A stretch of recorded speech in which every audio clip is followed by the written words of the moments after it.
Click, buy, deliver. With remote purchasing from the 2-time Motorcycle News Dealer of the Year, Colchester Kawasaki. Proud sponsors of Chasing the Racing. 3, 2, 1, and welcome back to Chasing the Racing, episode 132. And we're delighted to be joined by Bjorn Estment and Brad Clarke. Welcome to the podcast, lads. How are we both doing? Brand new. Thanks for having us on. Yeah, thanks for having us, guys. No probs, and we've made it, mate. We've made it. Finally. It's only taken 130 something episodes, but eventually we got there. You know, this isn't gassing out, right? This is Chasing the Racing. Mate, you're at the bottom of the table here. Now, you have not made it yet. This is the steep climb from this point onwards. There I reckon we just got cancelled. You had a cancellation because he literally messaged me this morning. It was like, Are you doing it this afternoon? We've had someone just to fill in. Do you know what? That isn't actually true. So I had a party at a team party at Sheffield last night, and I said to Dom, I'm going to take the trailer down, and then I'll just get somebody sorted when we're down there. So we actually wasn't planned.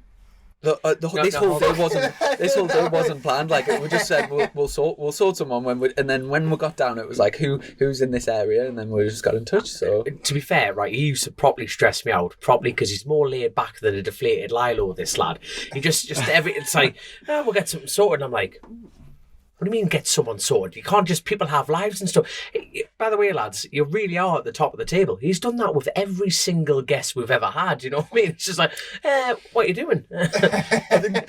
I'm about to go in the bath. Fancy come on the show? Yeah, fuck it, why not? Every guest has been the same. To be fair, I rang Dom and I said, right, we're on for 2:00, and then when we put it in the sat nav, it was exactly like he basically had 5 minutes to jump in the car to get down here. I tell you what, today it's snowing pretty heavy for this time of year, and it's probably one of the first times you've seen snow. Yeah, but this is not very much my natural habitat. But yeah, I've got to go back up in it now. Apparently, Dom said the motorway is pretty snowed under, so we're gonna have a good eventful trip home. I like the shorts as well in this weather. You can tell you. Yeah, full understand the weather and don't understand it at all. But I just think shorts and a padded jacket. I know. Well, for people listening that maybe not familiar with both of your names, so Bjorn this year has been racing in the British Superbike Championship for Brad's team, Powerslide Motorcycles. Jeffrey. Yeah. I was about to say when we're going to drop that one in. Brad couldn't wait. Brad just had to get straight into it. Just get it out there. It's Jeffrey Estment. Jeffrey Bjorn. Give me Bjorn still. I want some feedback. And it's actually Jeffrey with a G as well. You told me this crack half an hour ago, and I'm trying to remember what that's out of. It's out of Indiana Jones. What's that? You ever seen Indiana Jones when he basically Indiana nicks his name from the dog? And I think his real name's a total different name. So Jeffrey would make a cool dog's name, Rude, to be honest. Come here, Jeffrey. Oh no! Anyway, I've gone totally off subject there. So here we are. We're joined by Jeffrey. Yeah. And I was just about to say, so as well as being a team owner, you also ride yourself. So we've been out and tracked together a few times this year. And held you up. And we'll get on to both. Obviously, you're looking to do the Northwest next time it's on, and so we'll get into all of your sort of careers. But I just want to start by obviously coming over from South Africa. Similar time to James Egan coming over, wasn't it? Back in at the same time. Yeah, we turned out coming over together actually. Was it 2012? 12. Yeah, it was. Yeah. And straight over into, I think it was Superstock 600 at the time. Yeah. Let's go back to racing in South Africa. So first getting into it and what the racing scene over there is like. Yeah. So obviously grew up loving motorbikes and got eventually into racing there. And at the time, those days, it was sort of 2009, 10. Racing in South Africa was actually pretty strong. Now it's pretty much actually fizzled out, which is weird because of the success of the likes of Brad and Darren having. You'd think it would be bolstering but it's actually in a really bad place there. But those years it was really good. Probably 20 bikes on the grid. 600 and 1,000 separate classes. And competitive riders. A lot of the guys that were there now are still overseas racing or have maybe retired by now, but they all sort of went over and made a bit of a career out of it. It's mad when you think of our country's desperate to have Brits in, say, MotoGP, but we've got a massive pool of people to pick out of. We've got probably one of the best domestic championships in the world. Loads of young kids starting at a young age. South Africa have got two in the... They haven't really got a racing scene. They've got two. And also they've got people top riders. Over the last sort of 10 years, you've had top riders in the World Championships, World Super Sport Championships, over in BSB. It is crazy. I've always said the thing is, like, coming to England, like you say, it's by far the best domestic championship racing there is for superbikes. And but I've always said South Africa, although we don't have a big series, I do think the boys are competitive. Like, I think they'll come over. They'll obviously take a year or so to learn, but then they'll get to where they need to be. I mean, so yeah, I think the level's high. It's just that we just unfortunately don't have the infrastructure around the racing to make it great. And did you come here purely for the racing, or was the... Yeah, pure at that time, yeah. And it's just become, I've just sort of built a life here now, so like it turned out to be a good life move, really, and as well as racing. Yeah. And from racing national championship in South Africa, where did you get to sort of the top of South Africa and have nowhere to go, so come to BSB? The truth is, in South Africa there is nothing to be made out of racing. So whether you take home some pocket money or whether you make a living out of it, that you can't, that option doesn't exist. You just basically go race, get a bit of prize money, which is enough for some beer money, let's say, and that's it. So if you wanted to progress or make something out of it, or be even if you, let's say you weren't racing the bike but you wanted to involve in the program, running a team, etc., you couldn't do it there because it just you just pay to go, pay as you go, basically. That's the How many tracks are out there? There are a few actually now. Recently there have been new ones built, but there's probably 7 or 8 tracks that are like decent spec. Like you would say they similar to what we sort of race on here. Some tracks are better than others in the UK. Thank you very much. It's the same. But obviously we've got Kyle Army, which is Grand Prix spec.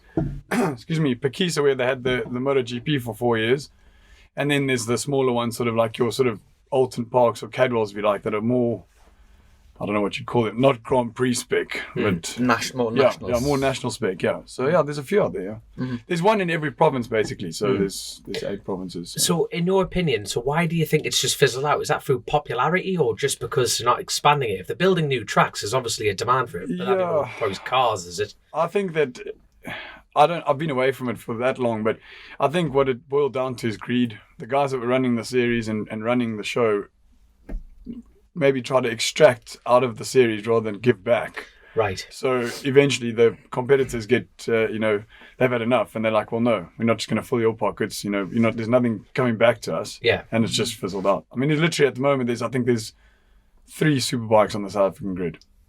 So that's how weak it is. I'm off to South Africa. I'm on for podiums, mate. You know what I mean? One breakdown, I'm on the podium, my boy. I'm off. Just while we're talking about South Africa, obviously it's been very much in the topical at the moment in the news with the old South African variant and like all of the commotion with that.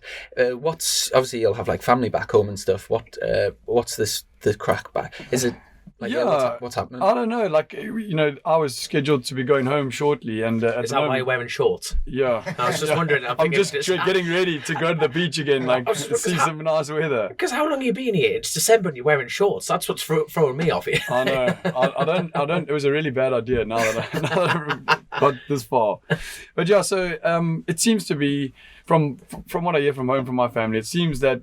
Obviously, I've said the South African scientists or whatever discovered this new variant or whatever they want to call it, and we feel as in South Africa that the world sort of just overreacted a bit, like they've just gone like crazy, and we've almost been like banned, or we're like the naughty kid in the corner now because we try to help, if that makes any sense. So yeah, I don't know. It's as with the whole thing there's very many different opinions, and yeah. So is it fully locked down back home? No, it's open. It's summer. There's the case rate in South Africa. I think yesterday Mom said it was 1,950 cases.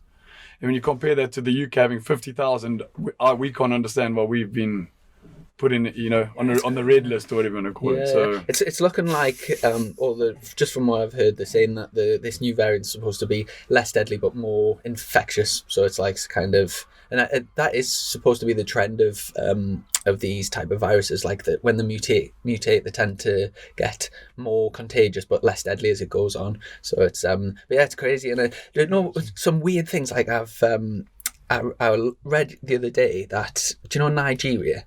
It's got a population of 206 million. So we've got like 68 million. So it's like almost 3 times our population. They've got 6% vaccinated because obviously they're not very economically developed, And if you go online and check COVID cases in Nigeria, hardly any COVID cases. And you just think how you would think like they say the South African variant would get to like a country like that and just, or the Delta variant or whatever, and spread like wildfire. And same as Egypt, and it's very, very odd. Like, just doesn't make sense at all, does it? Like, it's none of it does. The whole thing's a bit of an odd one. But so how's Derbyshire been coping? I think you obviously being the representative. I think COVID's the least of your worries about catching in Derby, mate. And I'll tell you, we'll come back to kind of when you came to Britain and racing and stuff, but we'll go to Brad and. I kind of... Before I start talking about my race career, we've got 5 seconds. Well, I've kind of only known you for, or like known of you for like maybe 5 years or something. What's your story into bike? Everyone's got a story of how they get into racing. What's yours? Well, that was Dad had put me on a bike like when I was 4. Always into bikes and everything, but like I was naturally quite good at football. So like football career. Like took over at like 16. I'd got like chances with like Aston Villa, YTS, and then pro. Made no money, but had a good time. You know what I mean? Fair play. What were you, centre back? No, keeper. All right. You would fill a net, you man. You took the words right out of my mouth, Dom. Just stand there with 20 lambs. Yeah, beat me to it. Give it a go, young'un. That's what it's like. Oh god. But so obviously I was racing motocross, but that all had to pack up. Got released, and then carried on like playing semi-pro. But then I've started like racing again. Had a bad accident, almost lost my leg, and then they kind of put an end to. Is this motocross football. still? Yeah. Mm-hmm. Come back out of that. I used to box amateur, and then I started like have a blast getting a few quid for that, and then realised that was going to be too hard a career to make some money. Mm-hmm. Do you know, boxing's one of those sports where do you know when you talk about like the pyramid, and every sport's got it where like the money goes, there's a tiny percent making money at the top. Boxing's like a exaggerated version of that. So there's like thousands and thousands of people getting their heads kicked in for like 150 quid a night, and then there's about 3 people that are making like 60 million. And the thing is, it's like anything. If you can sell, you get looked after. It's as simple as that. But after that, bikes was always my passion kind of thing, but it's like Bjorn was saying, it's hard to make any sort of serious money in it. Yeah. Then after that kind of ended, I thought about like modelling or something, and then realised that I shouldn't have done the boxing first. You got to be good looking for that, so that was that kind of career over. And then I went through a load of other different things. At least you're honest, man. If anything. I started trying to fit window blinds. You know what I mean? I was going to take over the fucking world with window blinds. And I can remember my dad, like, because someone in my family had made a few quid from it. I'd never picked a fucking drill up in my life. And I literally went in to fit like my first blind, and I put it up, and I was like, fucking mint. And then they went to go and shut it, and it fucking just fell down. And I just had to like ring my dad and said, Dad, come and fucking help us up. This fucking, he come in, and he was literally like only fools and horses, you know what I mean? Like, right where it's coming down. He's just like, I didn't fucking believe you. You can't come into people's houses and just start drilling things. So I was like, yeah, maybe the DIY thing ain't for me. Mm-hmm. Did you still send him an invoice? No, I got paid up front. 50% deposit. So yeah, I had quite a few things, but obviously Barks was always calling back. And then 2011, I was racing again, but I had an opportunity with a dealership. So I went back into that, thought why I was living at home. It was a good chance to try and see I could do anything, take a bit of a pay cut. And in 2016, an opportunity came up with MV. So it was like to go over to Stoke. So I went, did that, never expected. All I wanted to do was like, you know what I mean, my dad had remortgaged his house for me to give me a bit of working capital. And I just wanted to like get to like Christmas. And then I thought, well, MV won't survive soulless. So I spoke with Suzuki, and Suzuki had never given like a brand new business a franchise. So I had to talk my way into that. And I said, you know what I mean, after 12 months, I said, we'll be number one dealer. And they was literally like, just steady away, like, don't run before you can work. But I knew that with the people I'd got around me that we could be successful. And obviously the new GSXR was coming in 2017, which obviously because of how enthusiastic we are about it, I knew that would do well for us.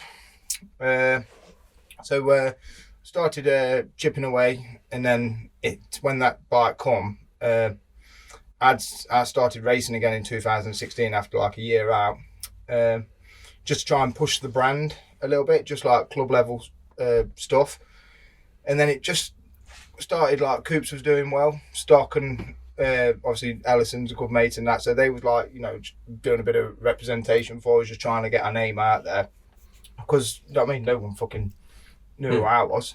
Even Chrissy just admitted that. No, no, it was good, and then started progressing quite well. I thought I wanted to go back to stock, and then it was during lockdown. Obviously, I bought a bike for James to race at the Northwest. Yeah, because James was going to do the super bike and I was going to do stock, and obviously COVID put end to that, and we'd gone up. As like I say, the shop was starting to progress, and we'd had a lot to do with OMG, because obviously they was running Suzuki's when they first started, which was really good for us to get our name out there as a brand and become like getting recognised. But never in a million years thought it was just really nice because, you know what I mean, I come from nothing, you know what I mean, just a maverick, just a Jack the Lad kind of thing, just winging everything. So to have like all these people around, like Alan Gardner, Paul Curran, Steve at Hawk, and that, they was really giving us a push up with the dealership. But obviously the racing side was doing all right as well. And then I'd gone up to Donington, and he'd come out. He was a little bit pissed off, to say the least, weren't you? I was a tad disappointed. Yeah, tad disappointed. Okay, let's talk about that situation. What were you disappointed about at that point? We're now in 2020, if I'm following Brad's timeline correct. And so I'd been racing that year, just rolled the dice, jumped on a super bike for Neil Pearson, and was just trying to keep my sort of career alive. Was that the NRP bike? NP, yeah. NP, sorry, yeah. aye. And there was no, to be fair, Neil and myself and everyone involved in that team, we literally tried their hardest, but it just wasn't working. Yeah. So there was no like bad blood, it just wasn't working. Yeah. And at Donington we'd had 3 breakdowns in the 3 races, so it just sort of finished me off. Like I just had enough. I was like, you know, when you're just sort of hitting your head against the wall, and eventually you have to say, okay, well, I can't just carry on doing this. Yeah. And it just so happened that again, the mutual friend between me and Brad was James Edison, very close friend for both of us, and Q meeting Brad Clarke. Literally, it was just like dinner and just talking. And typical me, I was like, I've got a super bike. Why are you going to ride that? That was it. That's exactly how it 9 days. started. 9 days before 9 Brands days Hatch. before final Brands Hatch. round. And then he rings me up the next day and said, was you being serious? And I was like, yeah. Okay. So were you at the time going, what the fuck have I done? No, because literally at the time, typical me, you just think that you can do it. So I thought, one round, what's the worst that can happen? And we was literally on the grid, and I was saying to Bjorn, mate, we ain't got a fucking brake lever spare, mate. Do not bin this bike. Not exactly ideal to say to a racer, but I was just happy to just be there, you know what I mean, seeing your name on the side of a bike, and it was just going to be a one-off.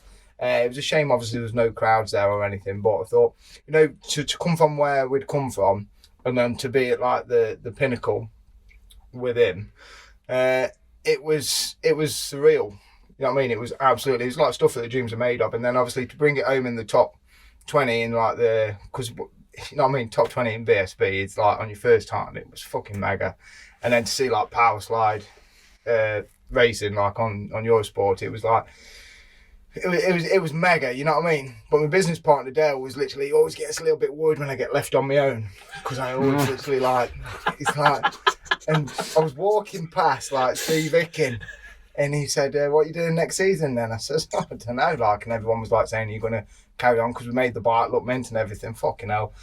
5 minutes later, I'd bought a truck, Arctic, and everything. And I was literally like, I got back and I was like, I thought I'll figure out how to pay for it later. Because then obviously I'd bought 2 super bikes, built a stocker, and we was going all in. I'd got a couple of people ringing me, asking me about stock rides and that. Next thing you know, Levi Day, who I love Levi, you know what I mean? He's a beggar. So when the opportunity for him to come and ride, and then I was like, fucking hell, I've gone from literally doing 1 round, and now I've got this team. Like, how the hell is this even? This just doesn't happen. I've got a South African, Australian. As a multinational, I was about to say. Hell, mate. It was literally, you've got like Bjorn who comes in, he's either, we can't figure out whether he's pissed off, he's happy or anything, because he comes in, typical South African, he's always fucking moaning about something. He's never happy. And we're literally waiting when he comes in, like P11, and we're like, do we say well done? Don't we? Do we? And then it's like, come off, he's like, I'm happy, but I'm not happy, but I'm happy. And it's just like, whatever. And then you got Levi, who's like, g'day, mate, how are you? It's just literally so relaxed, the polar opposite. But it was, for me to get there, and then to get, like, obviously, everything we've had in the season, because obviously I'd opened up a new dealership here, and it's just gone mental. It's just like a big snowball, and I'm not really getting to enjoy it, you know what I mean? Because I was the kid that, you know what I mean, used to try and blag into BSB because I couldn't afford a ticket. So then to all of a sudden, like, be out and seeing, like, my name everywhere, like my trucks and things like that. And then when we turned up, I mean, the target for this season was a point. And then we got that in the first race at Alton. Pack up, You know let's what I go mean? home. We've That's done what I said to him. job. Yeah, that's what I said to him. But I wish I had it done, because the next race I just seen the bike 7 fucking flips, and I literally experienced every high and low of racing In 1 weekend. in 1 weekend. And literally I just sat down and I was thinking, fuck mate, crash damage. Make sure obviously he's okay to start with. As soon as we seen he was okay, left the bike right to the last minute. But yeah, I mean, then to get a P11, which was our best result of the year, I mean, my racing had to take a bit of a back step, because obviously the season got so condensed. And what people don't realise is, unless you like the factory teams and that, you know what I mean, we've all got jobs, and it's hard when people are giving up time and everything. So when every time it kept getting moved and compressed, obviously because I'd opened up the new dealership here, I was trying to scatter everything about and to get there, because obviously it's a professional series with not many full-time teams in there. So I was expecting a lot of Bjorn, obviously his partner Laura, she just basically just like ran everything. And you're not just saying that because she's sit there giving you the daggers. Yeah, that's right. I don't actually like give her a thank you. You know what I mean? No, but to be fair, I'm an absolute fucking nightmare. She'd literally ring me up, and I mean, do you know what I mean? Do I actually ever answer my phone? Literally, everyone's always moaning about something, but because she'd taken care of like all the intelligent stuff, shall we say? Organised, yeah. That's the best way of putting it. And then obviously like the development side with Steve and Hawk and things like that, it was absolutely mega. We had so much help from everybody. And then to complete the season, I was literally like, you know what I mean, when we got that final one after Brands, it was just like, I was glad that it was over, because then we was like, just sit back, take stock, and then see what's what. And obviously we've had a bit of a chat with Hawk, and now we're like an official satellite team for them, and obviously with Suzuki. So it's just been announced, that hasn't it? Yeah, it just got announced so last week. What exactly does that entail? To be honest, because obviously we'd got OMG's bikes originally, and so I knew that, because obviously Luke Mossy had scored points, Josh Elliott had won a race on it, James had won it, so we knew the bikes were good. So I knew that when I was going with Bjorn, it was going to be down to him. It wasn't going to be the bikes. If we could get him comfortable on the bikes, because I believed in him, you know what I mean? Anyone who's racing at that level, it's a world-class series at the end of the day. There's no one poor on there. And I knew that literally, if I could get him comfortable, the only thing that he was lacking was experience on a superbike. And I was lacking experience as any sort of team owner or anything like that, because I didn't have a clue. But one thing I am good at is giving everyone a cuddle. Yeah. You know what I mean? Just because, like, Bjorn's one of these guys that literally, with races, sometimes you've got to massage their ego a little bit and make them feel special, especially when it's confidence, isn't it? Confidence, it's a massive, massive confidence thing. So I knew that. Just on that one, I know of a good few riders that there can be world beaters in certain teams, and they can't score points in other teams, and it's not the bikes and the things, and I think it is massively some whether it's the crew chiefs or the team owners or whatever get the best out. And speaking about the football days earlier, so like I used to play football as well, and I was exactly the same. I had one coach stands out, Mickey, who used to treat us like a son, and I would pretty much straight, like I was captain for him. I was always getting scouted. I was like one of the best players in the league with him. And the same time I would be playing for like say academies or playing for other teams where I had different relationship with the managers, and I would be useless. And I was exactly the same skill set, but that Mickey used to be able to get the best out of us, and it's exactly the same with the racing. And I've ridden for loads of teams and things, and the difference, you can have exactly the same skill set, but the difference in terms of atmosphere and like comfortable. And it sounds mad because it's just so small little things, but when you go to the grid and you've got your leathers on and you're lining up to feel empowered and feel like in the headspace is absolutely everything, and there's a lot of people don't understand that at all. No, but yeah, you are. It's the same with me footballing. Obviously, I used to struggle with confidence because, like, if crowds or if you made a mistake, people would be on at you, and then before you know it, you're thinking of mistakes before you've even gone out there, and then the enjoyment factor's taken out of it. Yeah. So I use my experience that I've had throughout my own sporting career and try and take that into like the management side or the owner side. And I think that obviously with Bjorn, obviously that was where we was going to get better. So going back to like the development side, it was, if we can get Bjorn comfortable on it, I know that we can be consistent point scorers, which we've shown. You know what I mean? We was tagging onto the back and of quite some experienced riders who we shouldn't have actually been up there with. So the association with Hawk is because obviously we needed to get the bike as close to theirs as possible, obviously. So that they're giving you technical support. Yeah, and obviously with OMG, obviously they had the bikes were built by Ray Stringer, so obviously very different compared to what they was using. So when Paul and that was helping us out at the beginning, it was always going to be difficult because obviously they were working on BMWs. So we needed to get the bike as close because we needed the support when we was there, because obviously it was a big job to go straight into Superbike. So this year now, obviously we're having Danny Kent's bike from last year. Obviously we can't have this year's spec. We don't have access to that, but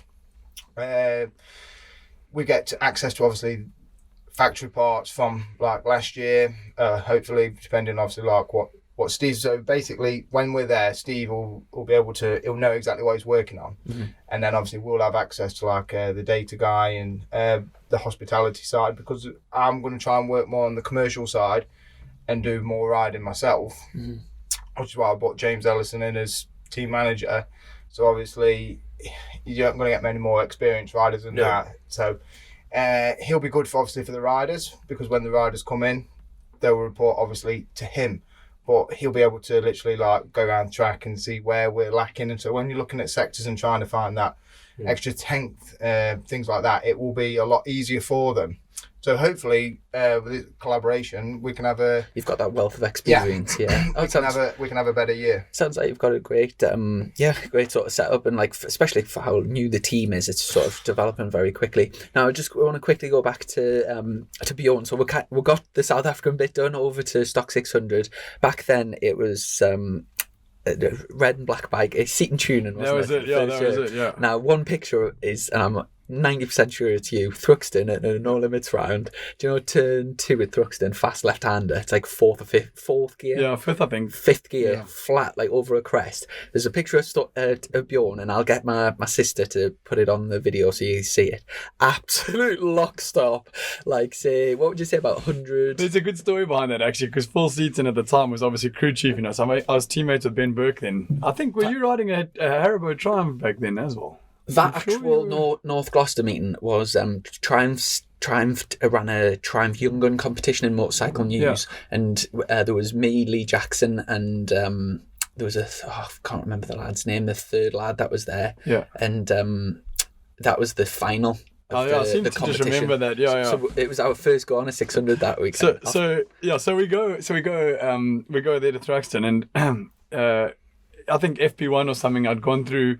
We'd had a good start to the week, and I think we were P7 or something in practice 1. And Phil Seaton had said to me, "I'm going through turn 2 at 97% throttle." So I thought, 97%, I can definitely make it 100. I'm just gonna just open it right up, because it's not really a corner, it's more like a bend. So I'm just gonna go to the stop. Like, I want to get the most out of it.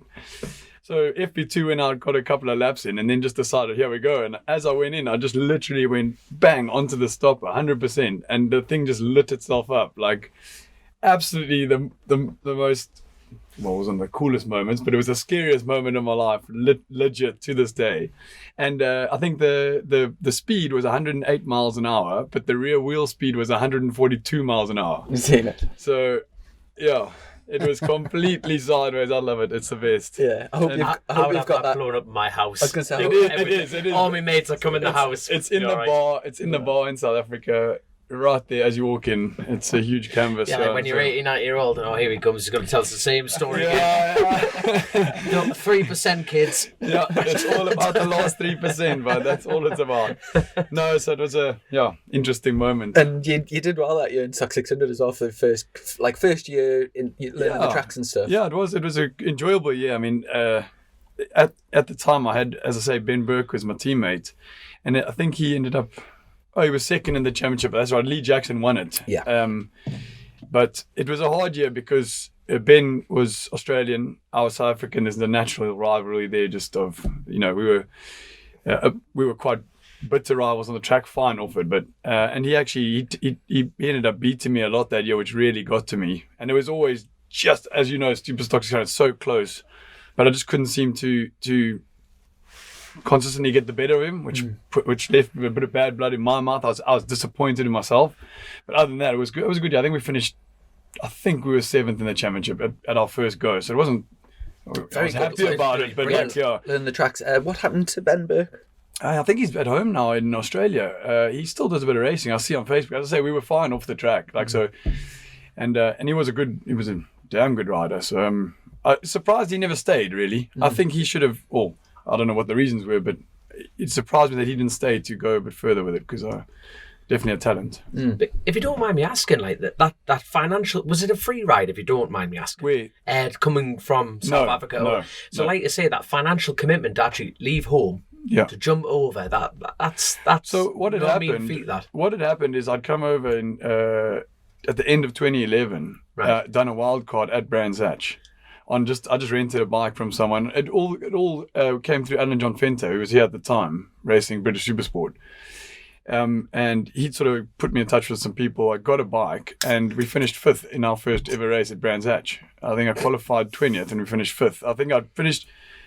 Glenn Irwin won it, and I think it was Was that? Did you ride for SGR, Stephen Kinghorn? Well, yeah, sort of. Like when I first came, I went to Donington, fell off on the warm-up laps, and never got to do the race, which was the most horrendous thing in the whole world.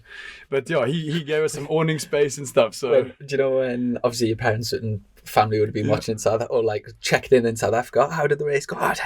Don't ask. The worst part was I got stuck under the bike in Redgate, and I couldn't get my hand out. So I was already like absolutely distressed about falling off on a warm lap, and I was stuck in the gravel pit. I couldn't even move. I had to just wait there for everyone to come fetch me. I was like, so not my best moment. But yeah. So yeah. Anyway, we went to Brands, we did okay, and I got a couple of emails. It was actually quite weird because coming from South Africa, we had nothing like that. The series was nothing like BSB. I mean, I remember walking around going, oh my God, there's Shaky Byrne. Oh my God, there's John Hopkins. Like in South Africa, they were like, you couldn't access these, you couldn't see these guys. They were like superheroes. Whereas obviously you quickly learn when you come to England, well, they're just another rider. Yes, they're great, and they legends or top blokes in the sport, but everybody is just another rider, which is a bit took a bit of getting used to for me because we were a bit. Oh, well, I guess so. What we were, I was kind of starstruck. I was a bit like, well, this is a bit weird, sharing the pit lane, whatever. So yeah, but then I got emails, which was weird because that didn't happen at home. At home, as I said, you were pay as you go. You just went to go ride. A couple of emails from the teams, and Seaton was the one that had the best offer, and I think that was off the back of turning up on my own little bike, and obviously, the fifth place had obviously caught some attention. But no, Dom, to answer the question, it wasn't free. No, but it was the best offer out of the bunch. Oh, so, understandable. That's how it is. So, it's and then after promising first year in Stock 600, what was the next step? So then I got in touch with the Appleyards. I had a few meetings with Robin and at the time Colin, when Colin was still around then, and that seemed like a good option. I always wanted to be a race super sport. I'd had this like obsession with super sport like from a young kid, and I did 2 years with Appleyards on a very, very good deal again, and I loved it there. I think that's where I sort of maybe, I don't know what the right word is, cemented my place in the paddock. I became like, okay, this is where I can now start to. Did you love it more than riding for me? No, this is the best thing I've ever done now, currently. This is my favourite by miles. I love you, dog. So, yeah, no. These riders do. So that was cool. And I always remained close with Appleyards. In fact, even at the end of 2018, I did another meeting with Robin to try and get back on the bike because I just felt they were a really great bunch of people and stuff. So. When you first came over here, obviously it was a similar time to James Egan, and you were similar. When you went Stock 600, James went Triumph Triple Challenge, but like sort of very similar routes, and you were living with James at the time. I bet that was good crack. It was so important, I think, because both of us were, in a new country, in a new place, in a new series, and to have that familiarity with a friend. We were always friends anyway, so I think it made it a lot easier. Because even though we had moved around together, we've lived in a few places, there still were those like lonely times when you felt a bit like away, like homesick almost. And it just really helped when you walked out the room and you went in the TV room and there was James or vice versa, and you could be like, oh mate, let's go up to the pub and get a beer, and you just you just can have a bit of familiarness about the whole thing. So that was really good, and I enjoyed my time with James. We have there's some stories from those years. Yeah, man. Any that you can elaborate on? No. I don't know what James will say if I start elaborating. So I'll give it. Stay quiet. Yeah, James ain't here. Rat him out. Get some stories out there. No, when you think of it, it's like yourself and James Egan. You've got Hudson, Jordan Weaven. All sort of top doers all come from. It is mad. Like you must have talented genes and over. It's just a shame how everywhere you go, it's just money. Yeah, it's in order to get to a position where it's you can even like get some decent sponsors. The initial investment is so big, and in order to get there, it's so difficult to do it once you start earning money yourself. So like say the way Dom did it, where he like kind of left school, got a job, then bought himself a bike and got racing. It's almost impossible, not fully impossible, but almost impossible to get the top of short circuit racing without either having either wealthy parents or extremely dedicated parents, and who are willing to just throw stupid money from a young age. And it's sad. Big risks, big risks, because you don't know if you're going to get it back. You never see any violence or anything at any British Superbike meeting. And to me, for like this country just doesn't push motorcycling, the benefits of it, whether it be for transport or anything like that. So you can't really go to like sponsors or anything like that and try and attract new blood. I mean, literally, it's always been a niche sport anyway. I mean, when I was a kid, you know what I mean? There was only me, 2 or 3 of my mates or something was into motorbikes.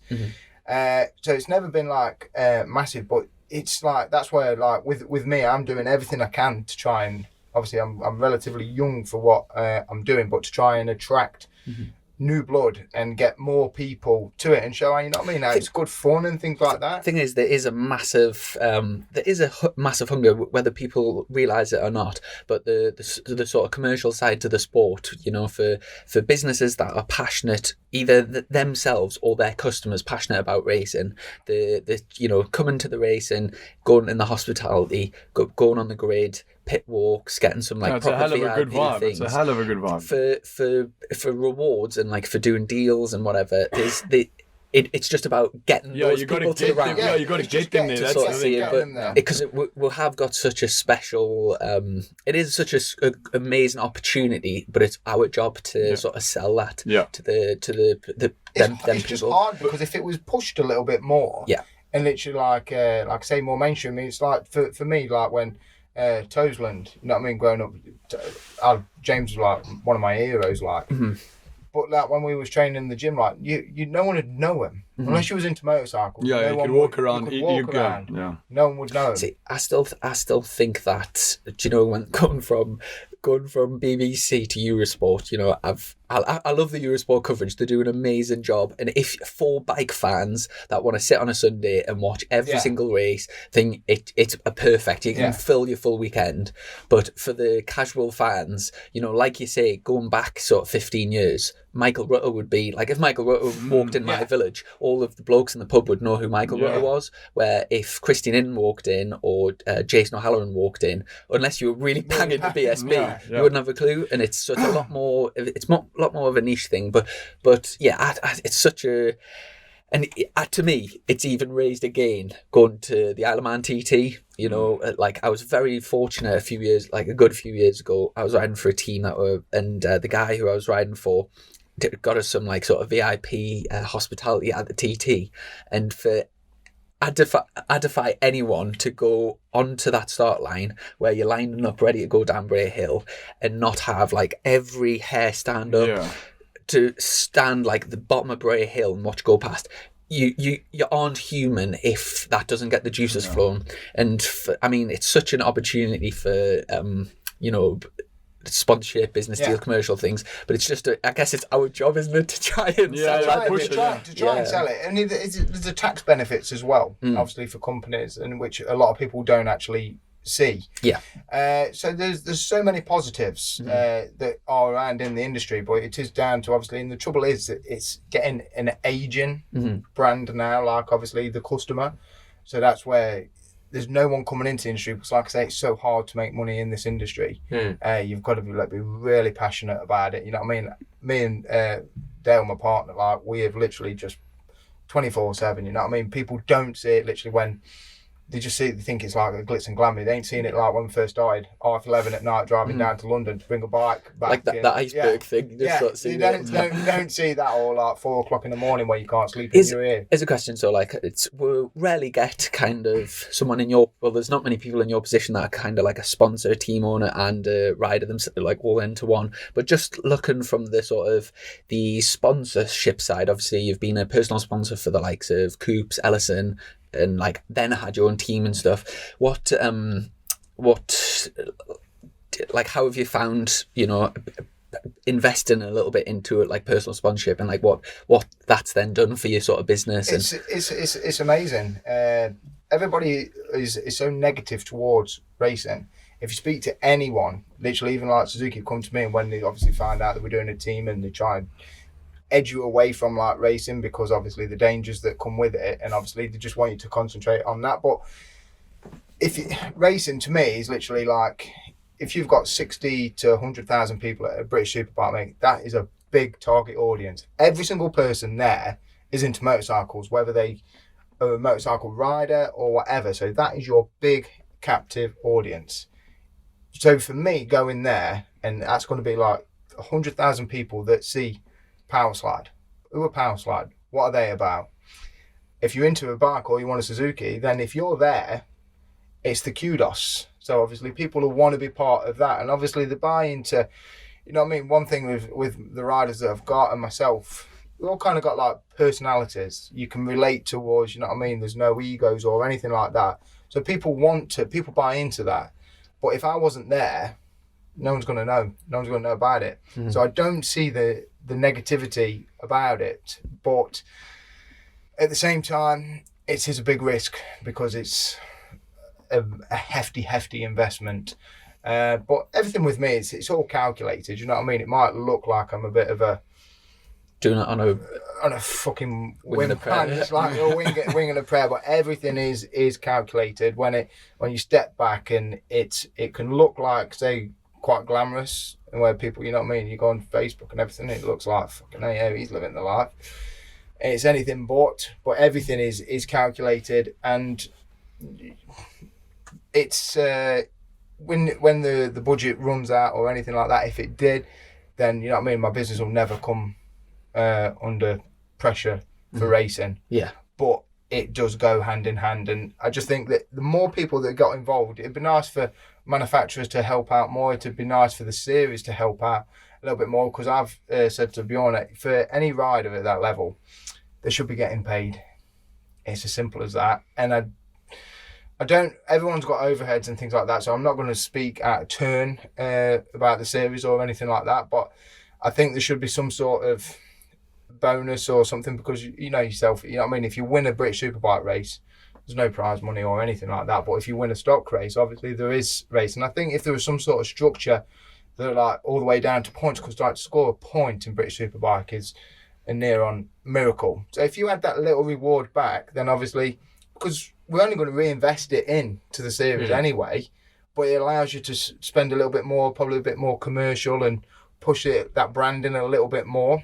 Yeah. So it helps grow, but you just don't get that support. So, you know what I mean? We are foot soldiers, we're out there trying to do everything, and to get a rider like Bjorn that as well goes out hunting for them sponsors and things like that, it's you need all that. You need to all be reading off working together. On that topic, obviously coming over from another country, a lot of people, in fact, I was listening to Casey Stoner on a podcast the other day, and he was talking about when he first went over to the UK and then the Spanish Championships, and he was saying how difficult it was to attract sponsors being Australian in Spain. There's loads of Spanish kids, so all the businesses are kind of pointing at them. Have you found it challenging getting sponsors over here, and like how have you, So it's just a case of building relationships? I was going to say, just quickly, just going back a little bit, when we were talking about the South African riders, Jordan, all of them, which is in this topic, is I think that is one of the big things about the South Africans. Like you said, there's a talent pool. I think, yeah, the guys are good,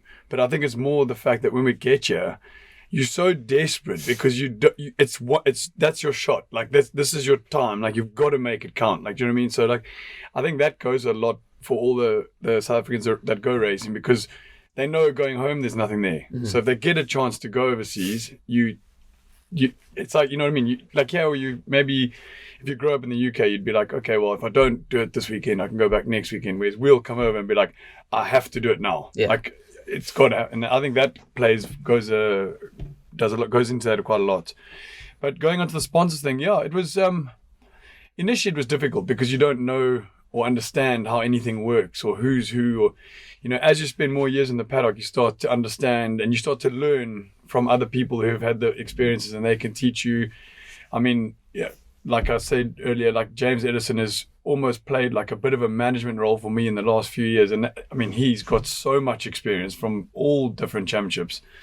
And then, but sorry, I'm diverting. The question, initially it was tough because I didn't know anyone, no one sort of knew me. But as you start to meet people, the South African thing can work for you because you're different.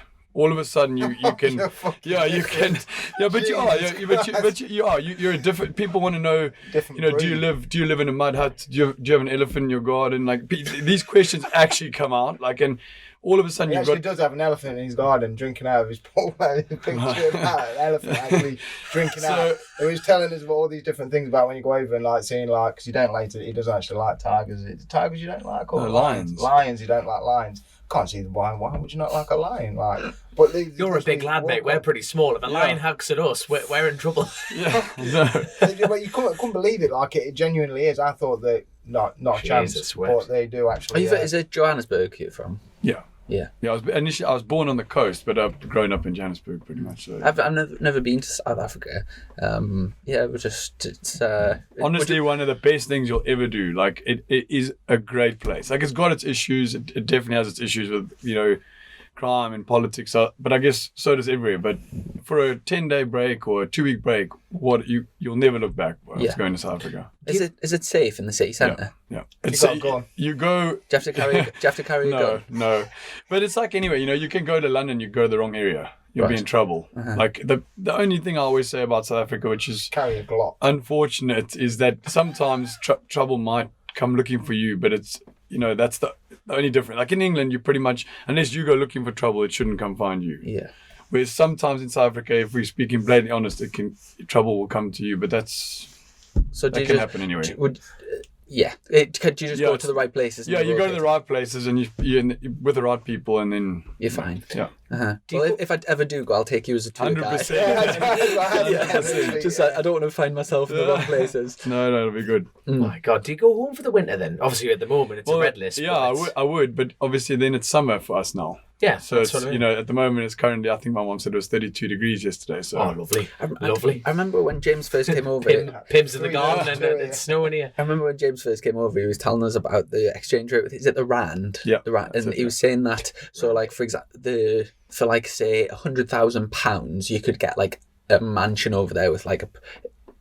You'd live like the life of Ryan. So coming over here, it's like it's much more expensive racing because of the exchange rate. Ridiculously. Like say 40 grand over here would be like you could get a lot back home from that. 40 grand here, if you took that home to race, you'd probably do like realistically 2.5, 3 seasons on that. Right. You're going off to South Africa. It really, like the exchange rate is, I mean, it's so strong. I mean, it's 21 to 1 at the moment, I think. So just to put that into a perspective for people over here. So that's like us going to another country and like say racing, and would you say it's twice as more expensive over here or more than twice? More than twice. Yeah. So like say 3 times. But that's because only because our money is so weak. Yes. It's not, it's not actually that England's expensive, it's just our currency's so weak. Yeah. That's so in theory, if you got like a 10 grand sponsor said I'm off training for the, so how we joke on the, like, there's always a range in how much people pay for rides. It's the unspoken like thing, isn't it? Some people pay 20 grand, some people pay 120 grand. But how much would a ride cost out there? 10 grand, and that's like a season's. So what? Maybe a bit more, maybe 15, but that's. So when's your summer stop? Is it summer there now? Yeah, it's summer. But there. it's over summer all year round almost. I mean, winter's not exactly winter there. Let's be like, it gets every day in winter. It'll be 17, 18 degrees. Like, but the night might be 4 degrees. So it's it's not, doesn't get cold. What tires do you run out there? It's the same as Pirelli's. The same tires. Yeah, actually, the stock tires I'm talking about now, not slicks. No one runs slicks. It's all like super stock tires. So if you two went home with loads of money, bought a load of Pirellis, just nicked a load of stickers from the Pirelli lads over container, here. You see, I'm on the ears. Fair play. All right, well, you can edit that out if you want, but if not, I'm 100% in on this idea, mate. I really am. Well, I would love to go over. I know, do you know Billy Bold? We've had him on the podcast a few times. Endurance champion. So his missus is South African, so he goes back and does quite a like riding out in the bush, and it looks really cool. Amazing place for training as well, like a training camp, for example. It'd just be a great place, like really would be. Yeah, I bet. Now I can see ideas going for it. Set up a training camp, just get a load of English. There's something that would actually be a really, really good idea, because I think after when his career's over, something like that, because it'd be you've got years of your career left. Yeah. Just go do it now. Because it would be cheap. It would be cheap because the exchange. Oh yeah, that's what I was going to say. That's what I was trying to get. Sorry, Brad. You just reminded me. Is if you talk about the money, you could quite easily go into like a pub in South Africa and you take, let's say, £3. Let me just work it on my head quick. £3, you'll sit down and have like burger, chips, beer for £3. We have that here. It's called Stanley. Yeah. So I mean.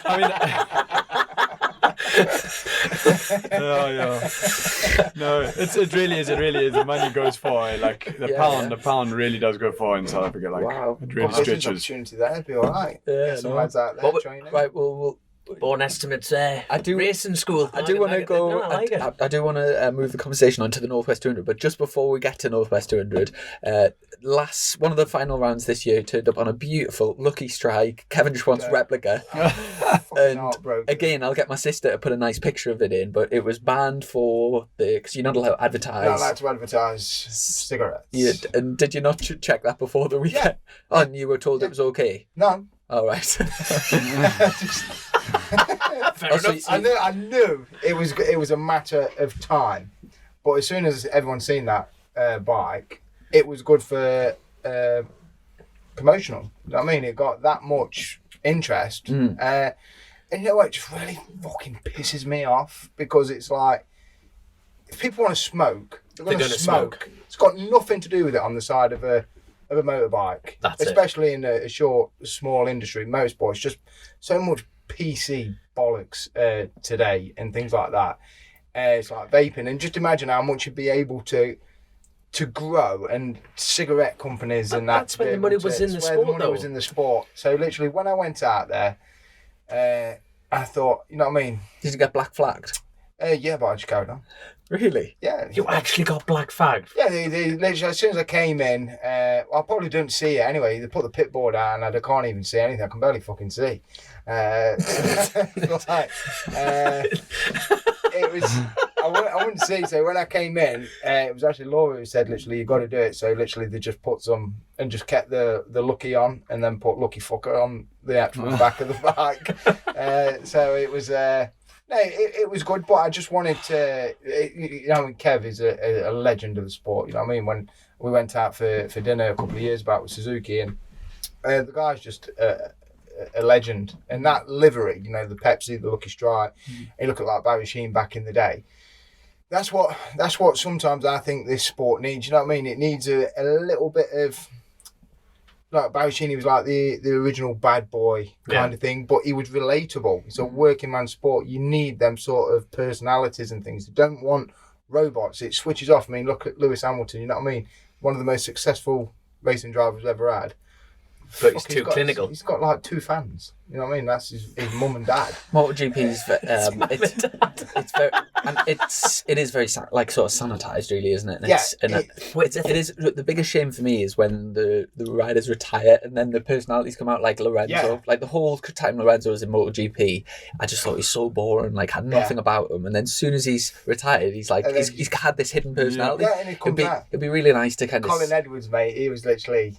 Going back to literally Day of Champions, like, and he literally come in when he bust his collarbone, and he was racing at the weekend. Oh my god, how the hell he got away with it? He would literally come on stage and he was literally that spaced out on like painkillers, and he'd been drinking. He got like vodka like in his water bottle and that. He's a proper character. Yeah, started talking about Cal Crutchlow's missus and things like that. Saying he thought Lorenzo was gay. He was literally sitting there thinking, "Fucking hell, he's going to get away with this." That's what the sport needs, though, doesn't it? Because you know what I mean? It's amazing. You can turn on the telly and you know what exactly every rider's going to say. Put the microphone. Same thing. Same thing. It's the same with on Eurosport as well. Like, obviously, I know realistically where our position's going to be, where we're going to be competing. But it's like on Eurosport, it's just the top 3 or 4. It's the same interviews. They don't actually realise there's a race going on in the middle, there's a race going on like towards the back. And if you've got a little bit more coverage of the people at the back and in the middle and things like that in the races, it's a lot easier to attract more sponsors and things like that, because you're getting more TV time and more coverage, and you're seeing the personalities. Because obviously if a camera ever followed him in the garage or something, you know what I mean? He's like a fucking yo-yo. He's that up and down and that. But his personality is, you know what I mean? He's really lovely. Good. Say lovely.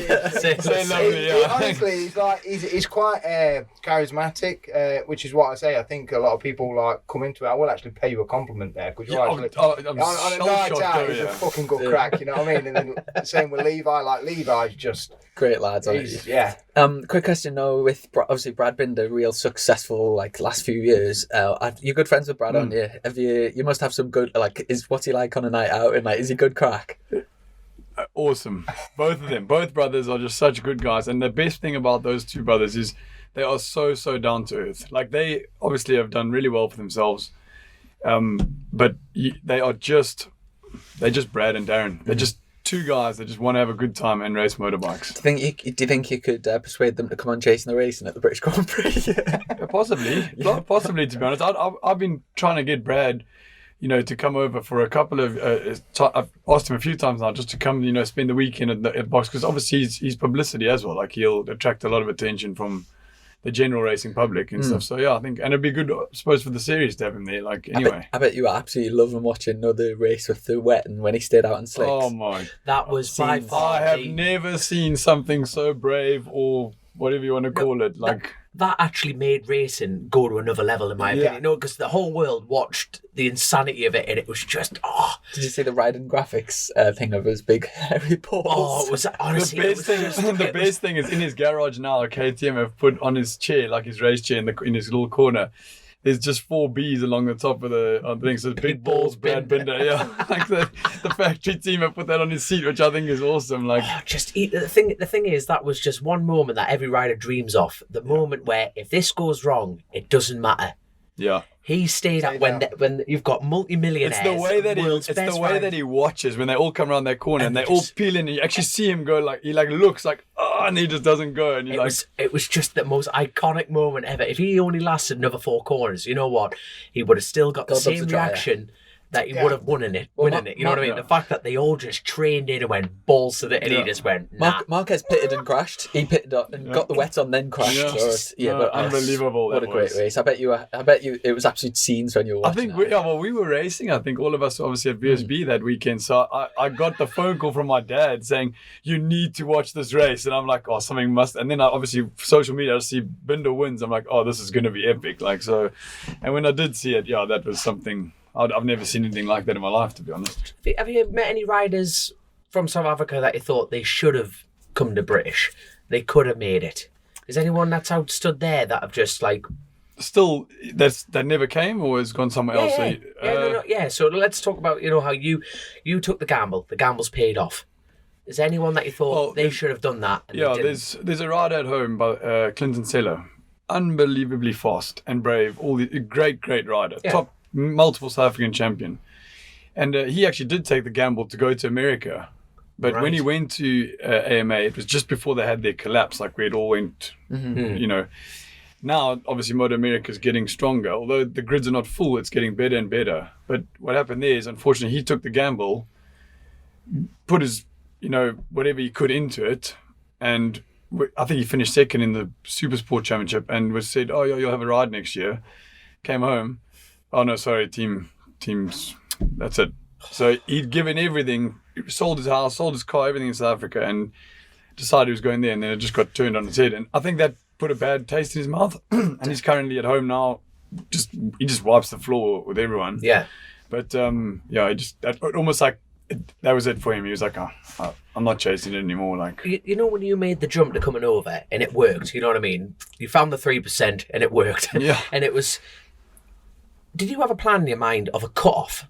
You know what I mean? I'm going to come over, and if this doesn't work at this point, I'm coming home. Or was it literally that such strong mindset of going, I'm staying here till it works? Yeah. I think I never had a cut-off. I was just, just going for it. Like, I was going to go.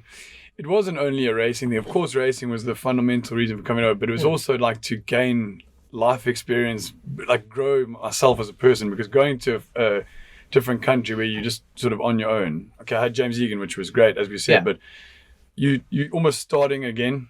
It's like a new life. It's a new chapter completely. So like that was, and it really has grown me as a person, like the experiences and the ups and downs. But as far as the career thing, yes, we've all got stories, but the amount of stress and hard work that I've tried to put into keeping my career alive. Yes. Has been immense, and like one day I'll try and get it all out. But if anyone knows me in the paddock, they know that I've never really had it simple. Like it's never just been easy. Like this great ride to great ride to great ride. It's been, and that's why like when the thing happened with Brad and we had that dinner, and this year, it is literally. I'm so thankful for that day, because I now feel like we actually have got to a point where I've found like my happy place, like Chrissy was talking about, with the team around me, the people that are around me, and like, what are you laughing at? So you can't cry, bro. You don't cry. The sand will start running down your face. I just think it's been great, and the opportunity and that I've got now, really happy about it. And I think like last year, this year, I say last year. This year, even though we were sort of fighting just for the edge of the points, and like we had our 11th, which was wet, but still, I think I've been riding better than I've ever ridden. Yeah. Like, because that feeling and that confidence is just growing all the time. So, do you know Jordan North, when he was on I'm a Celebrity, and he was happy place, happy place. Yeah. What's that football ground called?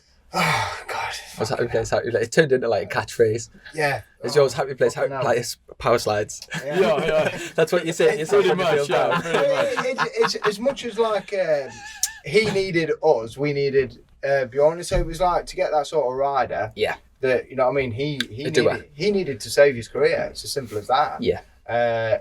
And I needed to obviously try and well, I didn't want to. It just kind of happened naturally. So it works. You know what I mean? And like I say, for a rider to put the graft in, he does actually, you know what I mean, do things that you wouldn't necessarily see your full factory riders doing. So he does get stuck in, and that's the same with all the team. You know what I mean? We've got some really, really good people. It's not like me. I just get to have the stress and get to like sort of like it's my brand kind of thing, but it's the people that I've got behind. A lot of people doing it. come Mate, together. I can't take. I could take a little bit of credit, but Yeah. it's the people I've got around me that literally are doing it, and they're giving all their time up and things like that. So without them, you know what I mean, I couldn't do nothing. Now let's talk road racing. I was about to. Go on, you lead this one. You twat. I was just about to say, no. I want you to ask the question, but it's perfect how you were talking about like saving a career, and you and me just went like that, right? Yeah, let's talk about, because a lot of people go to the roads to save a career. Me personally, I'm a very biased roads race man, and that annoys me. That is the truth of it. But talented lads like yourself, when you do hit the roads, you've got bags and bags and bags and bags of skills and like being able to accomplish these high levels of riding. Have you considered the roads? No. A while ago.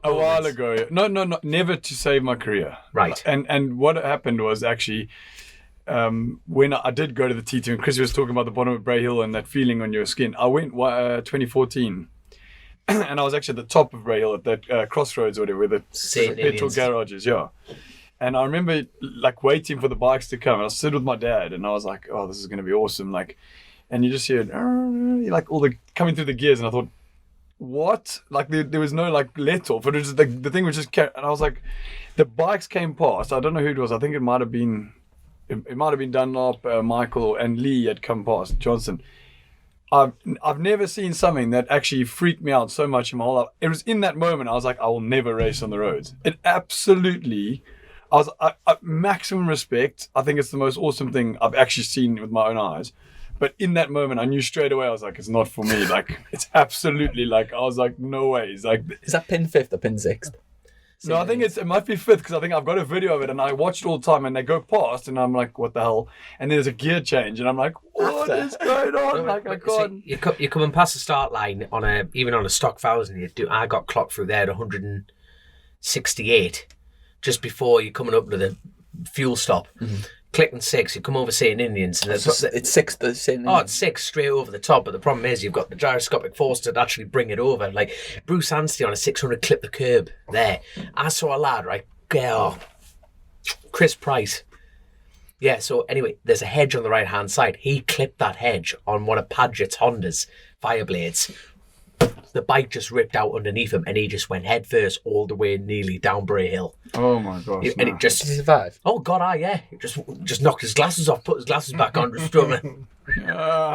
Lucky man. Proper blokes. So no, you've signed up to do the Northwest. Yeah. Have you got ideas of doing the TT in the future, or is it to be honest, though, the TT was something I always wanted to do, but I think you've got to be realistic on your capabilities.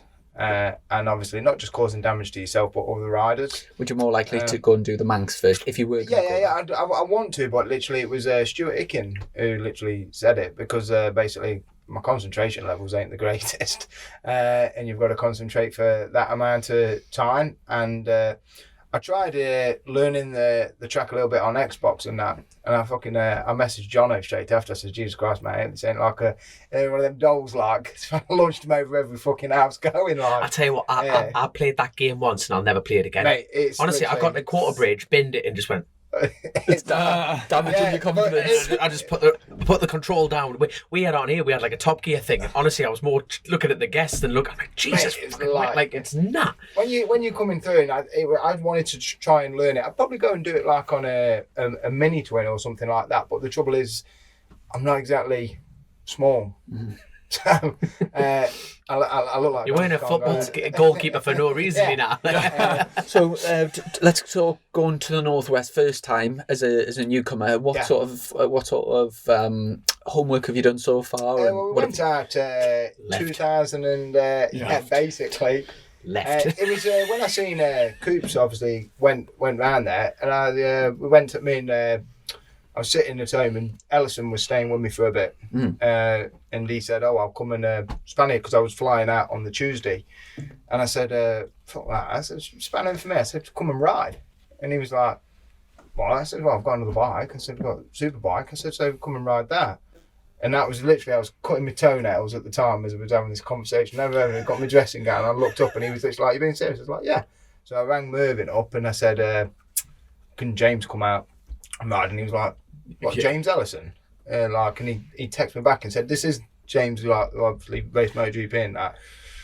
I said, "Yeah." So we flew out on the Tuesday, and then all of a sudden, but I tell you what, it's like we come out and you straight to like a car dealership. You got the BBC there and everything. It's a massive, massive gig out there. And I was literally like, all of a sudden, because I was just going out just to learn it, and you know what I mean, if just do myself. But then all of a sudden, obviously, when James come out there, it just fucking went off. Wait, a MotoGP rider on the grid. It was just literally like, and I can remember ringing Dale, and he says, "How's it going?" I said, "Fucking hell, man, I'm shit myself now," because I didn't want no expectation, because you've got to have respect for the roads. It's as simple as that. Because if anything goes wrong or you push too much, then you know what I mean, bad things can happen there. So you've got to respect it. And I didn't want any sort of like pressure coming on to me, because obviously we're going with James kind of thing. And at the same time, I didn't want no pressure on him, because obviously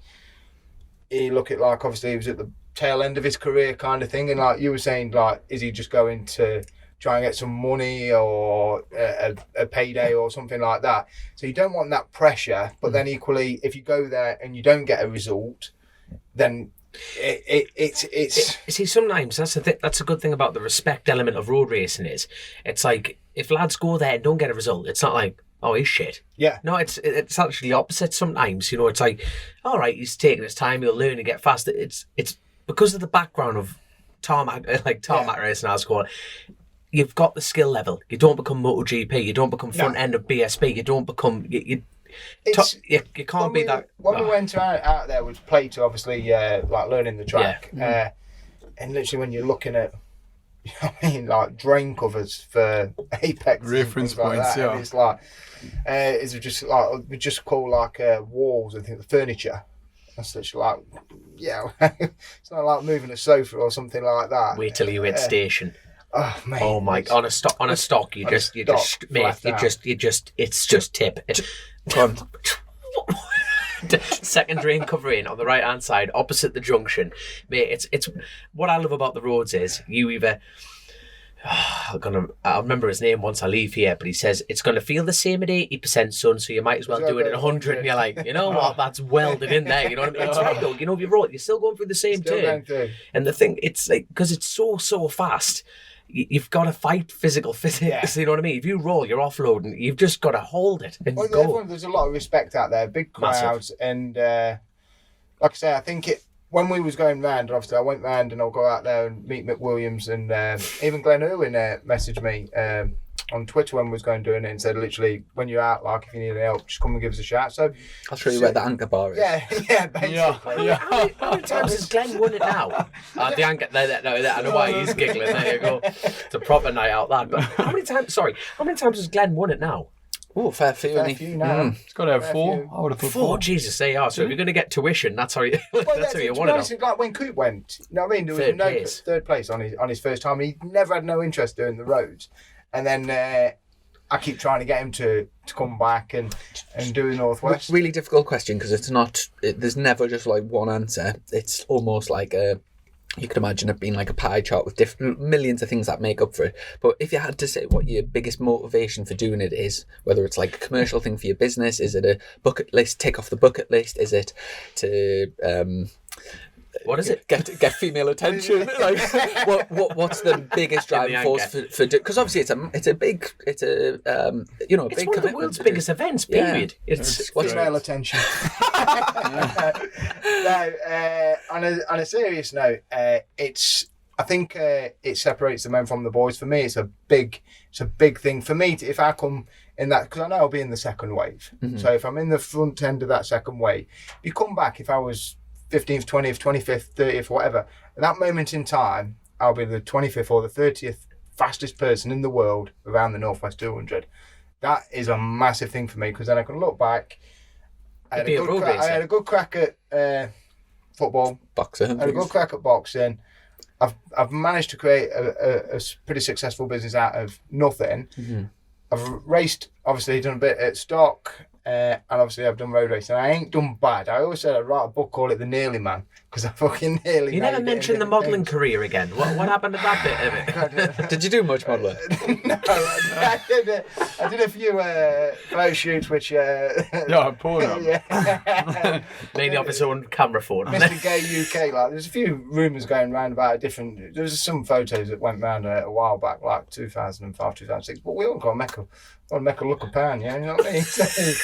I like it how he's handing out all the information. People be googling 2005, 2006. Mate, Leon Jaycock, he put one all over Facebook ages ago, and I was literally like, yeah, cheers for that, mate. And then my business partner managed to get this CD, which were from this one shoot when I was younger. And literally I just snatched it off him, because if that got out, I'd just be like that. Social suicide. Yeah, I'd literally just take my car up to a rock and just drive it off. Yeah. See how a digital advertising was so much simpler back then, you know what I mean? You could snap a CD. Now it's all in the cloud. It's all in the cloud, mate. It's a good Problem's over. So your good lady Laura, how have you been together a long time? Yes, it has actually been a long time. Here comes the test. We're just going to look at her reactions while you tell us the story. I'm not going to give a number, because I don't want to get it wrong right now. I'm feeling a bit under pressure. Did you meet through the race, and it was completely separate? Yeah, pretty much through the racing. It was through one of my past crew chiefs. We used to work for Laura's parents, so that's where that was their initial connection. Mm-hmm. Wow, very good. And I was going to say, if you have you been on a podcast before? Would you like to join? Or I'm good, thanks. I'll just watch. Yeah, fair enough. And so we've got I tell you what, I'll get the Patreon questions out, because we've got I did see a few set in, and also we've just started a new game on the show. This so will be we've good. only had one person do it so far, but every guest's going to do it. So and that's what this is. Yeah, I'll explain in a second, but first I'll get the Patreon questions. Do you both listen to Chasing Racing, by the way? Yeah. What's been your favourite episode so far? So Toesland. Yeah. I really did like Toesland. To be fair, I quite like the Dan Linfoot one as well. Mm-hmm. Because Dan's quite a quiet lad, and it's always interesting to see like every rider has got their Twist tale, on it, their twist of where they've come from and things like that. And it's nice with this and things like this, you get to know more about the character. And obviously for me, as like with the team, obviously we want to obviously progress and everything. So it's nice to know how each rider ticks. Yeah. So it's all about just learning all the time. It's like the sort of psychology behind. Yeah. It's really good, because you know what I mean. You can see what every rider, because like every rider is totally different. Mm-hmm. So it's if going in the future or anything like that, obviously the more you get to know about how different riders. So it's good. It's quite an interesting argument, that. Imagine Mr. Honda picking up going, I watched you on Chasing the Racing, and I think you're a bit of a knob, really. Yeah. So it's like, you're not right for me. So imagine, yeah, we better start asking better questions, really, because we've got careers on the hands. No, we've got two Patreon questions. Oh. First one, George Smith says, as a Burton lad, really amazing to see what Brad has already achieved, and can't wait to see how far he can go. Any plans running the TT next year, and if not, would it be considered in the future? PS, when he packed packed in six-a-side for us in goal. We stopped conceding goals for some unknown reason. Played for Super Mario Brothers. Did he used to play in the same team as you for six-a-side or something? Fucking hell, yeah. He's one of our patrons. So small, back some time. small world. First of all, have you got plans of? Would you like to have a Powerslide team at the TT? Is that ever considered? Yeah, I'd probably do it through the Hawk thing. To be honest, I spoke to Steve about it. It's just it's a massive task. Yeah, it's a huge task, bigger than like majority of like BSB. Logistically difficult. Yeah. So has Hawk got any plans of running anyone?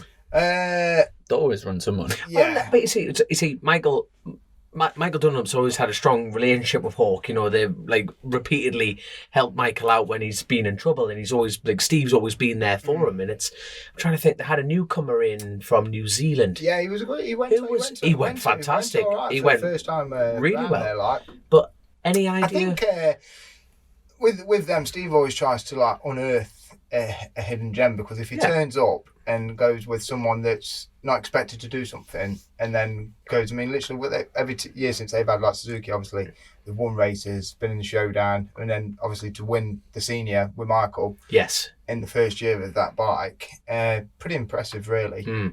So it's I suppose they will do, but I'd love to at some point. Definitely, but I think next year with the Northwest, see how that goes. Like I say, baby steps. Yeah, baby steps. But definitely, we've got a good question coming up. But just before this, I want to ask. Obviously, I've ran in Superstock for a number of years, and I've at the end of every year, it's kind of you're speaking to teams, you're looking at different options. Sometimes you're looking to do things yourself, and one thing that sort of massively stands out is when you're looking at say pricing up the different bikes. For a Superstock spec bike, Suzuki they've held quite a few lap records when Coops was run. Even Coops lap records from like years ago. Stapleford last year. It's Stapleford, yeah. Tim's winning. A power track, but like but in terms of the price, so if I run through like say a build price for just the bike for say the BMW M. You're looking at around 40,000 all spec'd up. For a Kawasaki ZX10 RR, you're looking at around something similar, I would say, getting out there maybe a few grand less, but somewhere around 40,000 with like a spare set of wheels. You're looking at the Aprilia, similar sort of thing with the electronics package, and like Ducatis are even more expensive. They don't even run in the class. Suzuki, if say John wants to come and ride Superstock next year and he wants the best Superstock Suzuki you can get from you, how roughly what sort of money are you talking retail price, like without 23? Yeah, so it's almost half. It's ridiculous. Yeah, and it's crazy. That's where manufacturers, I mean, they always say the sports bike market is dead, but it's not. It's like cost it prices out of them. I've always said, you look at like tests nowadays, it's 2-part one. Insurance just kills like kids, you know what I mean? When I was 22, 23, first bike was a VTR SP2. Granted, I shouldn't have fucking had it because, you know what I mean, 1000cc SP2 as your first bike, it is a recipe for disaster. There does have to be some sort of learning.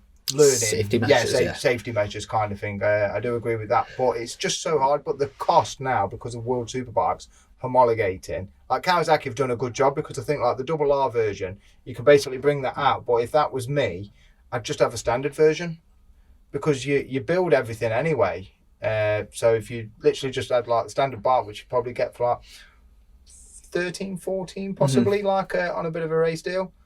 So you could spend like 10, 15 grand getting it up to that spec anyway. So it all actually follows on from, like you say, World Superbikes and BSB. If they capped the sort of special homologations of all the manufacturers, so everyone rides this. So like the Kawasaki ZX10R, not the RR, it's like 15 grand. The BMW you could cap, and then it would bring everyone to like the sort of price of the Suzuki, and it would make sort of club racing and Superstock racing. See, when I first started Superstock, you could buy a really good Superstock bike second hand for like about 12-13 grand, and with that you could get on the podium, which is how I got Superstock racing. You can right now.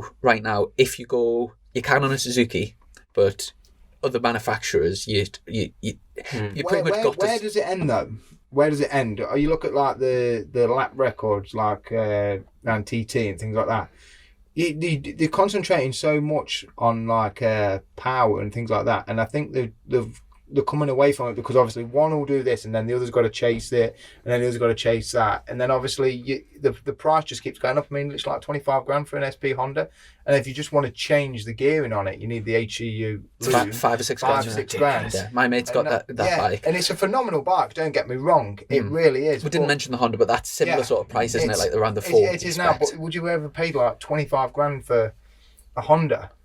You know what I mean? It's just unheard of, and that's not where I say I don't think the market is declining in any way. It's just pricing the way out of it, and obviously with 600s, I mean 600 and a Gixxer 750. I mean, Coops have been out on a Gixxer 600, the chassis on it, like it's this phenomenal bike, and it'll beat R6s and that now. It's it's the same in superbikes as well with the in terms of the pricing as well. If you look at, we've had a few of the Ducati, we've had Wilfon, we're talking about this sort of, and if you go to Ducati and sort of spec a bike up similar to sort of PBM spec, I think it's around 120,000, something like that. Then obviously you've got all the engines and the running costs are massive, but just for the bike, around 120. You go to say Alpha and you want the top spec BMW, I think it would be around about 100 grand, around that sort of figure. Roughly what sort of price is a good spec Suzuki Superbike, roughly? There's not that many about, so it's hard. I mean, I've just sold ours from last year. I let that go 24 grand. And that's ridiculously cheap. That was just basically because obviously I needed to raise the money to get the new bike ready for the show, so we can show the livery and announce my riders. So it's... The bike that we're getting, obviously we just get the bike and an engine because you can't have a rolling chassis, so there's no point. You just need like a spare engine, I believe now, with us running the one superbike. But 24 grand, I mean, but to build a bike from scratch, so we're talking 75, 80 grand. We pumped a lot of money into that bike last year. So like the new guy who's got it, it was just a case of literally 24 grand, just get it gone. But it went like that. Yeah. That's no spares. Yeah. I was about to say no spares. So it's always the first question when you buy a bike. You got wheels with it. I gave him some work because you know what, the guy was... You're a good lad. Not many people do that, son. The guy was mega, to be fair. So this question from Tony Roll says, the Suzuki doesn't seem to be able to run consistently at the front unless it's wet and you're a Gino rear. Why is that? Is it power, chassis, tyres? Now, I personally think on like the money side of things and whatever, I don't like this. If the Suzuki shouldn't really be winning against the Ducatis and the Yamahas and the various things for where it's sort of at. And the fact is, every single season, no matter who is on the Suzuki, they'll always get a couple of race wins. Yeah. And if you compare it to like say BMW, who they did okay this year, but the year before they didn't even get a podium. And you think that old Suzuki is just always comes good at a few. Silverstone, it always bangs out of tracks. Well, look at in the wet. We've had to take power out. We've had to take power out as a superbike. The power is phenomenal. I think OMG. You look at the dynographs that they was getting. Hawk. Anyone who's ran the Suzuki, obviously the stock is a little bit behind.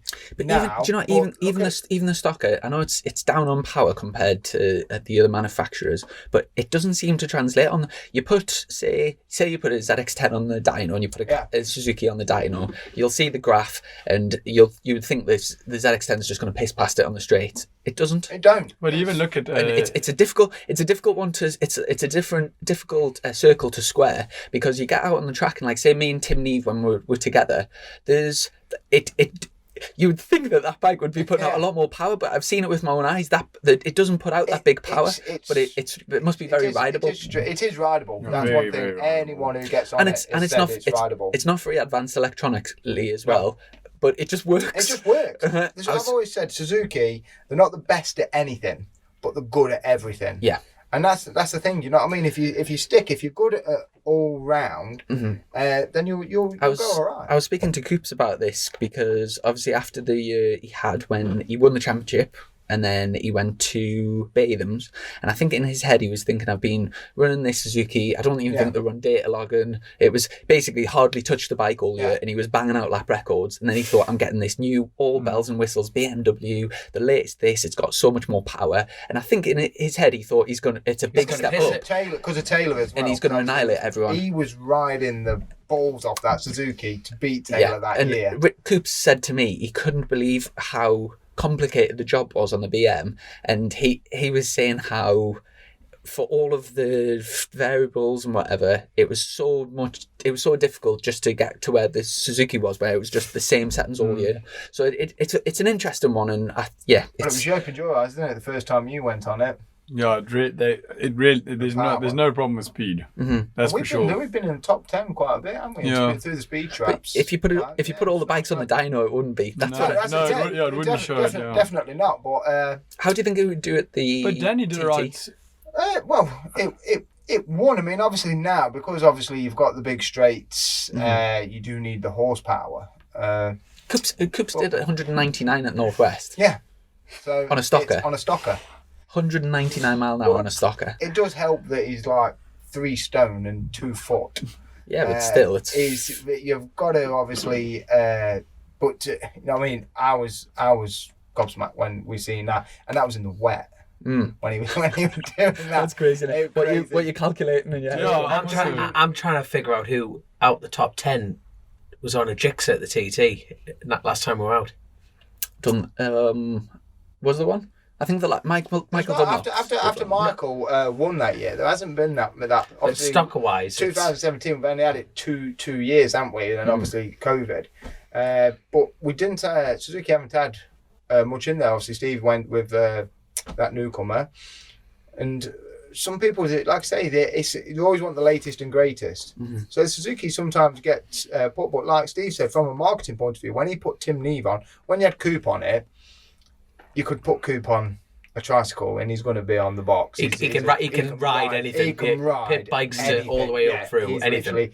Can ride anything. So putting Tim on there, and then when Tim started like winning, and because he wasn't expected to win, you know what I mean? He's a very talented lad, but he wasn't expected, and he was always near the front. So it's like the bike is actually all right. And then you see a lot of Suzukis about, and then like Stapleford, you know what I mean? Doing a bit of Ember, a couple of Mackies on the way, like, and then he just gets off the sofa. Very impressive. Yeah, very impressive. To go and stick it there, and then get lap record as well, man. Thuxton, yeah, he did. Which is a power track as well. And Danny Ken got a podium. And Danny Ken got a podium that weekend. Yeah. So that, again, at the fastest track or the horsepower track, whatever you want to call it. And Danny Kent's back with build base, isn't he? Injury. I don't know. I think I saw someone on social media. I don't know. There's always something. Steve will do his announcements for his riders, but Danny Kent, I just think he's an absolute immense talent. I felt so sorry for him when he had that. Yeah. And he was literally just getting going as well. He was just finding his groove again. So while you're setting that up, is James going to the Northwest next time it's come round? Ellison. Yes. Is he doing it? It best be. No, we've spoke about it, and I think a lot of it depends. Like obviously, he needs to get back out on a bike. Yeah. With the roads, you've got to be head in. The game, and I think obviously now he's team manager. He's obviously going to help with development. I'd love him to go. Yes. But I'll never force anyone to go and do the roads, because everyone I've said to Bjorn, I've said to Levi, and that you'd want to do you off your fucking head. You go and do it on your own, mate. Crack on. But it's because that's the thing. We've had 2 years with a pause button on, haven't we? Yeah. And it's obviously last time we were going to go out, he was going to do it. I think I've always said things happen for a reason. Probably 2 years ago, obviously, I needed to get back into stock, even literally just going out with just to qualify kind of thing, and just get back up to pace, a little bit more experience. I think literally 2 years ago, because I hadn't done that much riding nationally. So it was always going to be hard. So literally having that 2 year break for me is just giving me a chance to obviously get myself a little bit sharper, a little bit fitter. Yeah. And I know what to expect now. Yes. So hopefully I can go there with a little bit more mature head. And obviously having the team around, we've got a bit more infrastructure, facilities. So I should be able to go there and do an half decent job for myself. And obviously if I've got James there and he's firing on all cylinders, it's James Ellison, mate. Oh, of course. Oh, yeah. You know what I mean? So we could go there and literally get any sort of surprise. And if we get there and did all right there, I mean, literally when Bjorn got like P11, it's for me personally, it's massive to get anywhere sort. So if we can get anywhere near the podium in stock next year, carry on getting some more points and have a good time at the roads. For a normal bloke. Laughing, man. Yeah, I think it's good. You know what I mean? No more Finn window blind. No more window blind. So it's our new game. The basic rules are you put your hands over the centre here, and you put your palms like that. And the idea is you get 2 goes. You've got to have straight arms like that, and you've got to squeeze as hard as you can. And then we're going to have a Top Gear style leaderboard. So we've had Zoe Byrne do it to start off with. She did a 12. You go first. You go first. Big man. You go first. You have to flip a coin, but yeah, basically you just squeeze as hard as you can. Okay. So like that. That's about my best, I think. So Oh my gosh. So straight arms, you have 1 practice go, and then we're gonna. In fact, you can lift the mic up to get it out of your way. Yeah, that'll do there. So where do I hold it? Because it just like that. Not your thumbs Wherever you on feel here, comfy, young'un. but yeah, just like that. Okay. Yeah, and then just squeeze as hard as you can. So 3, 2, 1, go. Just over 10. So that's your practice run, and then have a second. Breathe through the pain, young'un. And then just you can grunt, you can make as much noise as you want, just as hard as you want. Okay, 3, 2, 1, go on. Oh, I was touching 11. We'll give you 11 for that. Give 11. Yeah. And go on, Brad. So Don't break it. right, straight arm. So straight Yeah, arms. that's very good. Oh, Jesus, wept. Yeah, you can relax. Yeah. There you are. What was that? That was 8. What was it? 11 and a half. Right. That's a funny. I was literally like, I was going to say 8. I was like, when I put my fingers on, it just all clicked. You've got to never go, mate. You've got to That's a never go. practice You're run. warmed up now. You're So warmed up. I'll make a note of Great. this. Hey, the face. You should have got the face. You should have got that face. Right. I'll get a note, and then are you ready? Straight How arms. did you get 12? Strong Oh, man. get the arms straight. 3, Get the 2, arms 1. straight. Go on. Jeez. God. Ooh, yeah, we'll touch your 12. Yeah, we'll touch your give you 12 there. We'll give you Touch your 12. 12. Yeah, so Bjorn 11. Was it 11? Yeah, Pussy. 11. I'm good with that, bro. And I'm making. I can only use that joke once, and that was beautiful. Thank you very You much. need to get the face on the camera. I thought squeezy. You said 8. It was the steam coming out your ears while you were squeezing. That was the best part. That's do you know, for our thumbnails when the podcast goes out, I'll get my sister to edit off that, and it'll be all those. Get a punch machine. We was literally, I was on about it last night. Like Coop got 330 on a punch machine. I don't know what. Yeah, it's Is that pathetic. high? No, Oh, is it's it? absolutely pathetic. Is that what my, you've- my 6-year-old had literally beat 330. Is that the next arcade for the? Getting one in the shop, mate. They'd literally get a punch machine. Mega. Well, also before we wrap things up, Let's get the shout outs. Let's get the shout outs. I was going to say, over the winter, have you got any plans, or is it just kind of working hard, getting ready for next season? Jesus Christ. You can ask me that. I know where I'm going anyway. South Africa. That's where I'm off to. Screw the red list. Yeah. I'm off and over. I tell you what, mate. I tell you what. Get a. Do you know how people go over to Spain training? If you could get like a closed, like a sort of gated off sort of villa with like a little practice track and a few trials bikes and thing, and then like have like a boot camp. For The boot bike camp, I was races. about to say. Yeah. Honestly, mate, like if it is that cheap to go compared to over here, there's that many people that go to Spain and whatever, you know, like what the difference would be. And I mean, how good would that be? Everyone together training and kind of. Yeah, and honestly, it is a possibility. We just got to try and make it work. Yeah, let us know when you get it sorted, and There's we'll always a business venture, isn't there? we'll promote it on here. Powerslide travel. That's it. Jesus Christ. Yeah, they're not going to attend any BSB meetings. They're just going to be in Johannesburg, bombing around the place. No, but I think, you know what I mean, because of the links that we've got and the riders that we've got, and like obviously like people like James and even like Brad Howland, who's a good friend of James, you know what I mean, does a bit of instructor. Brad Howell. Yeah. We're actually at Brad's place on Sunday. Me and Dom have got a fitness test, and we're doing a podcast with him as well. You get people like that, because Colin's got like sort of lads like trainers and things like that. So who knows? You know what I mean? It's definitely a possibility. 100%. Yeah, Watch your space. Yeah, Watch keep your us space. this posted. space. And before we wrap things up, we'll always give a chance for like plugs on social media, websites, merchandise, all of that sort of stuff. So if people want to follow you both, what's the point of contact, like social media? Yeah, Instagram for me, just at Bjorn Estment. So straightforward and simple. Find me literally on any adult work site. And Grindr. Grindr. Yeah, literally just... Is that why the company's called Powerslide?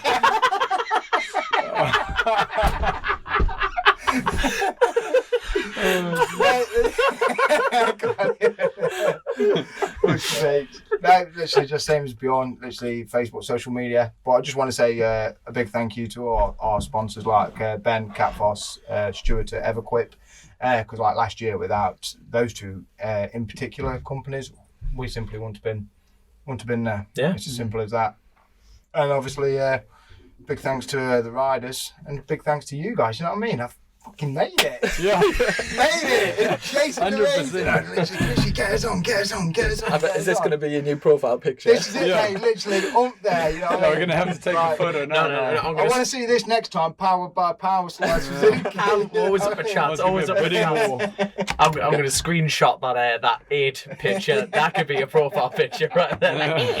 Put a bit of a filter on it, you know what I mean? I came prepared, you know what I mean? 9 minutes on a 200. Yeah, lad, Joe just before Bedos. we got here, like, you know, Bedos. I was going to say, Bjorn coming in shorts. that's so- definitely not a Derby tan, mate. Oh, it's not a Derby town. Oh, fantastic. But honestly, lads, thank you so much for coming No, on. It's thank been you for having absolutely us. Thank you, outstanding. guys, crack, yeah. So. Huge thank you to our patrons and our sponsor Colchester Kawasaki, and we've actually got a podcast straight after this while we're down in Derby, so we'll look forward to catching up with our next guest. One of your sponsored riders. There you Yeah, go. yeah, So it we're not does going to actually, drop the name. Everyone has to find out naturally. So there you go. But take care, and thanks so much, lads, for your time. Catch up No, soon. cheers. Thanks, guys. Cheers. Legend. Thank you. Thanks. Click, buy, deliver with remote purchasing from the 2-time Motorcycle News Dealer of the Year, Colchester Kawasaki. Proud sponsors of Chasing the Racing.